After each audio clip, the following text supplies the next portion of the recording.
भुवन अनमने ढंग से खिड़की पर खड़ा दूर दूर तक फैले खेत खलिहान को निहार रहा था। आज मौसम बहुत ही सुहाना हो गया था। आसमान में काले काले बादल छाए हुए थे और वर्षा की रिमझिम फुहारें तपती धरती को भिगो रही थी।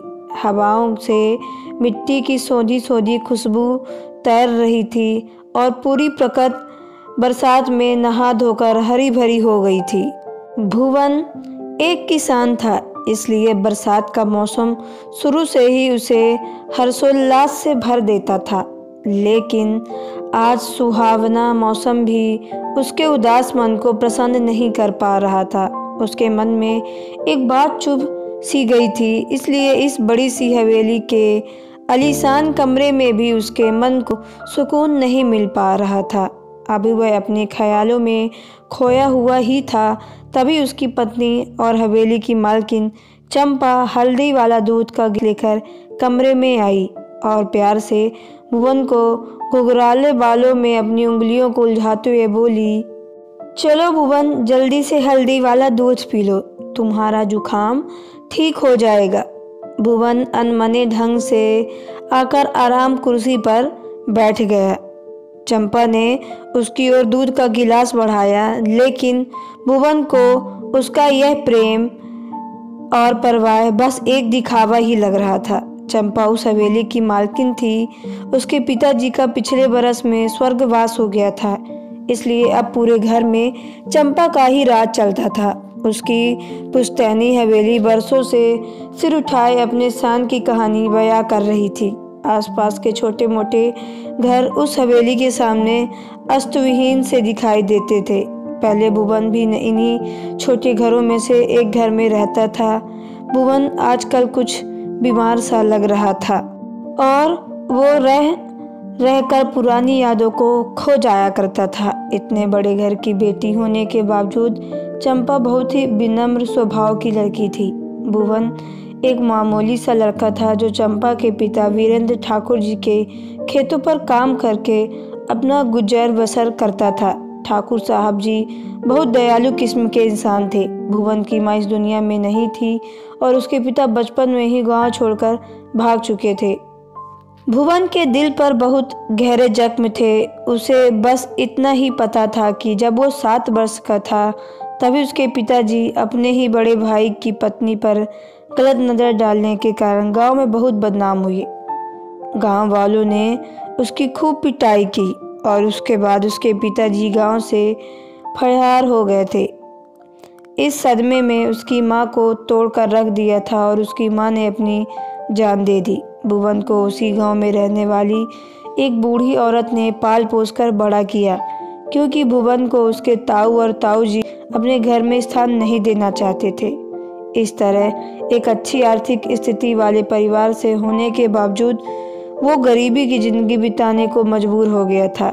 जैसे तैसे वह बड़ा हुआ, उसने थोड़ी बहुत पढ़ाई लिखाई की, फिर ठाकुर साहब के यहाँ खेतों में काम करने लगा। इसी दौरान चंपा ने और उसकी मुलाकात हुई। चंपा मन ही मन भुवन को पसंद करने लगी थी और भुवन मन में उसके प्रति प्रेम अंकुरित होने लगा था। अपने पिता की इकलौती बेटी चंपा ने जब अपने मन की बात अपने पिता को बताई तो उसके पिता ने भी पुत्री की इच्छा को ध्यान में रखते हुए भुवन से उसकी शादी करवा दी। शादी के बाद भुवन की जिंदगी पूरी तरह बदल गई। वह सभी सुख सुविधाओं के बीच हवेली में रहने लगा था और ठाकुर साहब के साथ मिलकर सारे काम संभालने लगा था। चंपा भुवन पर जान छिड़कती थी, उसका बहुत ध्यान रखती थी। भुवन भी अपनी पत्नी से बहुत प्रेम करता था। सब कुछ बहुत बढ़िया चल रहा था। अब दोनों की शादी को 4 साल हो चुके थे। इस बीच चंपा ने पिताजी के स्वर्गवास हो गया और उसके बाद से पूरी हवेली चंपा ही संभालती थी और भुवन बाहर के कार्य देखता था। उन दोनों की जिंदगी में बहुत प्यार था, लेकिन इधर कुछ दिनों से भुवन को ऐसा लग रहा था जैसे चंपा उससे कुछ दूर होती जा रही है। चंपा हवेली के पीछे नौकरों वाले कमरे की तरफ जाती थी तो घंटों तक वहां से वापस लौटकर नहीं आती थी। भुवन को उसने उस ओर जाने के लिए सख्ती से मना कर रखा था। भुवन को समझ में नहीं आता था आखिर चंपा इतने घंटों तक वहाँ जाकर करती क्या है। कभी कभी तो वह रात भी नौकरों को कमरे से आसपास दिखाई देती थी। हवेली में अब ज़्यादा नौकर चाकर नहीं थे, केवल एक 26 वर्ष नौकर हरिया ही वहाँ रहता था। वही घर के सारे काम देखता था और खाना वगैरह चंपा ही बना लेती थी। वैसे तो भुवन काम के सिलसिले में अधिकतर समय घर के बाहर ही रहता था, लेकिन कभी कभी जब वो अचानक से हवेली चला आता तो वह देखता कि चंपा हरिया को लेकर हवेली के पिछवाड़े वाले कमरे में चली जाती थी और फिर कई घंटों तक वापस नहीं आती थी। उस समय वह बहुत थकी हुई सी दिखाई देती थी और उससे कोई सवाल करने पर भुवन के सामने उसके चेहरे का रंग बदलने लगता था। भुवन अजीब सी कशमकश में था। वह पत्नी पर संदेह नहीं करना चाहता था, लेकिन परिस्थितियां कुछ ऐसी बनती जा रही थी कि भुवन को समझ ही नहीं आ रहा था कि पत्नी के इस अजीब व्यवहार का कारण क्या है। उसने कई बार चंपा से खुलकर इस बारे में बातचीत करने की कोशिश की, लेकिन वो हर बार उसकी बात को टाल जाती थी। आज भी जब भुवन का जरा सर्दी जुकाम हो गया था तो चंपा उसके लिए हल्दी वाला दूध बनाकर ले आई थी, लेकिन भुवन का मन तो उसकी रहस्यमयी व्यवहार में ही उलझा पड़ा था।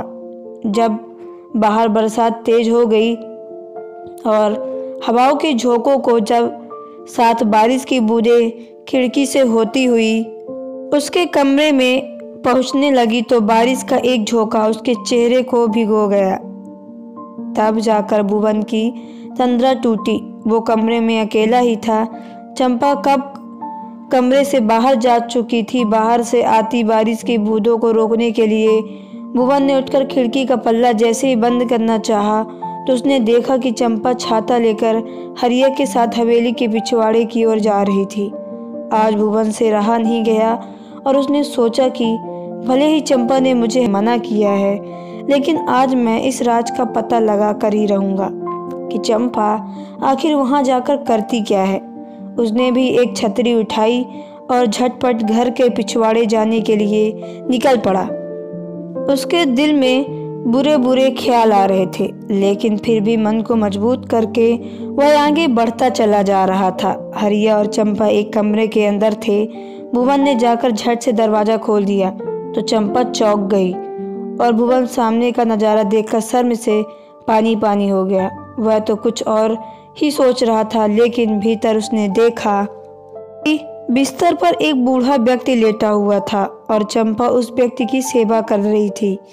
हरिया इस काम में उसकी मदद कर रहा था। भुवन ने झेपते हुए कहा, चंपा, यह बुजुर्ग व्यक्ति कौन है और यह इस तरह यहाँ क्या कर रहे हैं? चंपा हड़बड़ा गई और कहने लगी, वो मैं तुम्हें सब कुछ बताने ही वाली थी, लेकिन मेरी हिम्मत नहीं हो रही थी। देखो, तुम मुझे गलत मत समझना। भुवन उसके चेहरे पर उड़ती हवाइयाँ देखकर स्तब्ध रह गया कि आखिर यह इतना घबरा क्यों रही थी। किसी को सेवा करना इतना बुरा काम तो नहीं हो सकता है। आखिर यह बुजुर्ग व्यक्ति कौन है? चंपा ने कहा कि तुम अपने कमरे में चलो, मैं अभी थोड़ी देर में इन्हें दवाई देकर आती हूँ। इनकी तबीयत जरा खराब है। भुवन न जाने किस सम्मोहन में बंधा हुआ था। उसकी बात को मानकर वापस पलट आया। उसके मन में सैकड़ों सवाल थे, जिनका जवाब केवल चंपा के पास ही था। थोड़ी देर के बाद चंपा कमरे में आई। उसने उसके पास आकर भुवन को घुटने के पास बैठते हुए कहा, भुवन, देखो, मैं जो भी कहने जा रही हूँ उसे समझने की कोशिश करना। मुझे गलत मत समझना।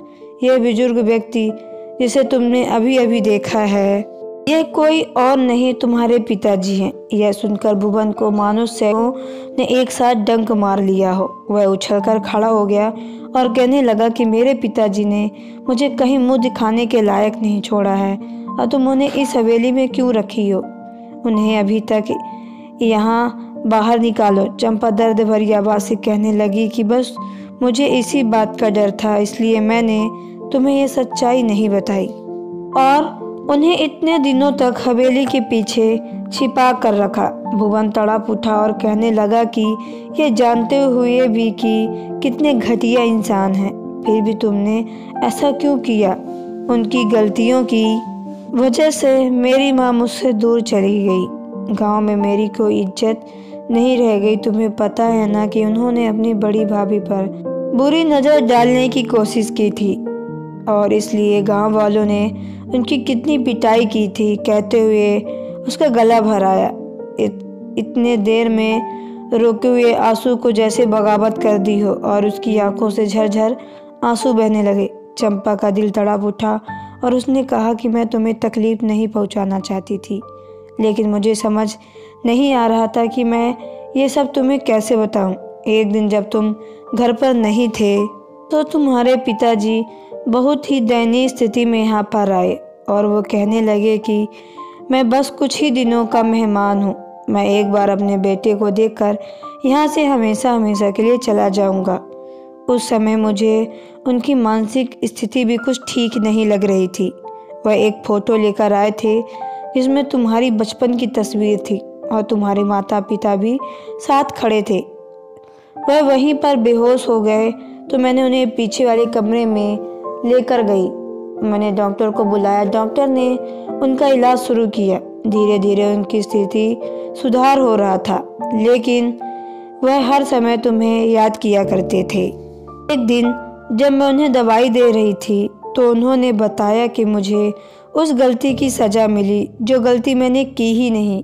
मेरे हिस्से की संपत्ति को हड़पने के लिए मेरे भाई और भाभी ने मिलकर मेरे चरित्र पर घटिया इल्ज़ाम लगाया। गांव वालों ने भी उनकी ही सुनी। मैं लाख सफाई देता रहा, लेकिन किसी ने मेरी बात का यकीन नहीं किया। मैं अपनी बीवी और बच्चे को छोड़कर जाना ही नहीं चाहता था, लेकिन गांव वाले मुझे मार पीट कर इस गांव से दूर छोड़ आए। मैं रात को छिपता छिपाता अपनी पत्नी से मिलने के लिए आया। मैंने उसे सारी सच्चाई बताने की कोशिश की, लेकिन उसने मेरी बातों का यकीन नहीं किया और मुझसे मुंह फेर लिया। मैं भी क्या करता। मैं अब इस गांव में एक घटिया इंसान साबित हो चुका था, इसलिए मैं चुपचाप यहाँ से चला गया।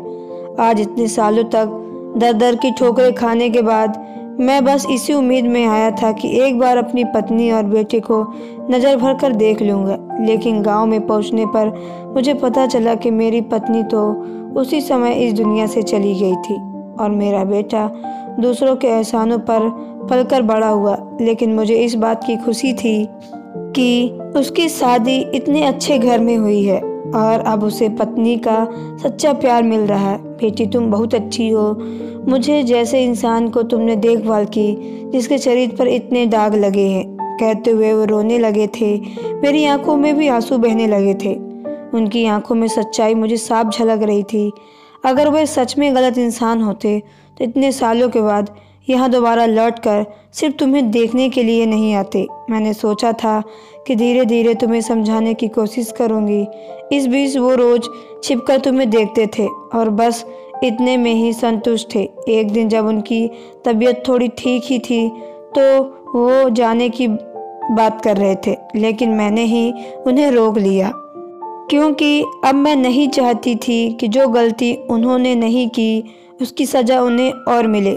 अब तुम बताओ, क्या तुम अभी भी अपने पिता को गलत समझते हो? इतना कहकर जब चंपा ने भुवन की आंखों में झांक कर देखा तो वहाँ आंसुओं का समंदर लहरा रहा था। उसने भीगे स्वर में कहा कि मैं हमेशा अपने पिता को गलत समझता रहा, लेकिन गलती तो मेरे ताऊ और ताई जी की थी, जिन्होंने जायदाद के लिए मेरे पिताजी के साथ ऐसा किया। मेरे बचपन को छीन लिया, मेरी माँ को मुझसे दूर किया। लेकिन देखो ताऊ और ताई जी, वह भी जायदाद सुख कहाँ दे पाई। ताऊ जी को कैंसर हुआ और उसकी चक्कर में सब कुछ बिकता चला गया।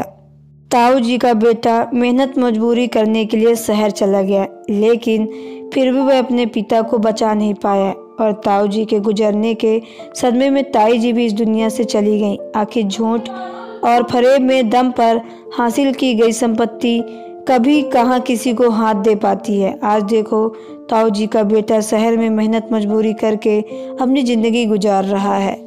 संपत्ति बिक चुकी है। क्या मिला उन लोगों को? कुछ भी नहीं, लेकिन मेरा तो भी सब कुछ छीन लिया गया। कहते हुए रोने लगा तो चंपा ने उसे दिलासा देते हुए बोली, अभी भी सब कुछ नहीं बिगड़ा है। माना कि तुमने बहुत कुछ खोया है, लेकिन अभी भी तुम अपने पिता के साथ पा सकते हो। भुवन ने नम आंखों में सहमति से सिर हिला दिया। चंपा ने उसकी उंगलियों को थाम कर कहा, तो चलो आज अपने पिता को गले से लगाकर उनके और अपने दुख को, संताप को सदा सर्वदा के लिए समाप्त कर दो। भुवन सम्मोहित सा होकर उसकी उंगली थामे किसी छोटे बच्चे की तरह पीछे पीछे चल पड़ा। वह जैसे जैसे अपने पिता के करीब पहुंचता रहा, वैसे वैसे मानो उसका बचपन एक बार फिर से लौटता चला आ रहा था। पिता के कमरे में पहुंचते ही वह मानो अपने बचपन में लौट गया था। वह झट से जाकर छोटे बच्चे की तरह अपने पिता से गले से लिपट गया। उसके पिता ने रूधे गले से कहा, बेटा मैंने कुछ गलत नहीं। भुवन उनकी बात को काटते हुए बोला, पिताजी मुझे चंपा ने सब कुछ बता दिया है। मुझे पता है कि आप गलत नहीं हैं और आपके अपराधियों को भी उनके लिए सज़ा मिल चुकी है। अब से आप इस हवेली में हमारे साथ सिर उठाकर जिएंगे और मैं भी किसी को आप पर उंगली उठाने नहीं दूंगा। के पिताजी की आंखों से आंसू बह रहे थे। आज बरसों के बाद एक पिता को उसका पुत्र और पुत्र को उसके पिता का प्रेम मिल चुका था।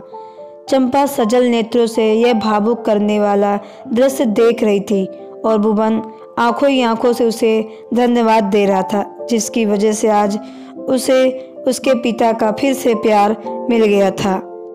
दोस्तों, आपको यह कहानी कैसी लगी कमेंट बॉक्स पे ज़रूर बताएं। अगर आप मेरे चैनल पे नए हैं तो चैनल को सब्सक्राइब करके बेल आइकन को प्रेस कर लें, ताकि आने वाली ऐसी ही वीडियो का नोटिफिकेशन आपके मोबाइल पे सबसे पहले पहुँचे, क्योंकि मैं ऐसी स्टोरी आप लोगों तक पहुँचाती रहती हूँ। तो चलिए मिलते हैं नेक्स्ट वीडियो पे। Okay bye, take care.